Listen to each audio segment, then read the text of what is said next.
গোপালগঞ্জে ১৪৪ ধারা ও কারফিউ প্রত্যাহার।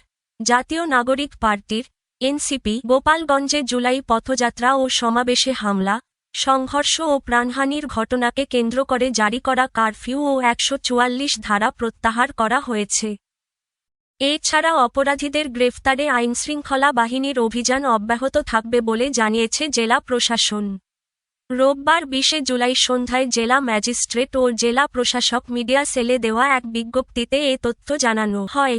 এতে জানানো হয়, রোববার রাত ৮টার পর গোপালগঞ্জ জেলায় ১৪৪ ধারা ও কারফিউ বলবৎ থাকবে না। সার্বিক অবস্থা পর্যালোচনা করা হচ্ছে। পরিস্থিতি পর্যালোচনা পূর্বক পরবর্তী নির্দেশনা দেওয়া হবে। এছাড়া অপরাধীদের গ্রেফতারে আইনশৃঙ্খলা বাহিনীর অভিযান অব্যাহত থাকবে। এর আগে গত বুধবার ১৬ জুলাই এনসিপির পদযাত্রাকে কেন্দ্র করে হামলা চালায় আওয়ামী লীগ ছাত্রলীগের নেতা কর্মীরা। দিনভর হামলা সহিংসতায় কয়েকজনের প্রাণহানি ঘটে।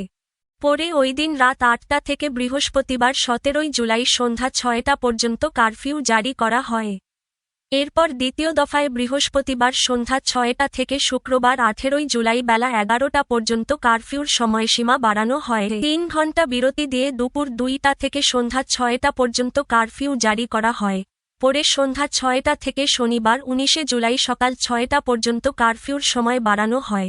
শনিবার সকাল ৬টা থেকে রাত ৮টা পর্যন্ত কারফিউ শিথিল করা হয়। আবার শনিবার রাত ৮টা থেকে রোববার সকাল ৬টা পর্যন্ত কারফিউ জারি করা হয়।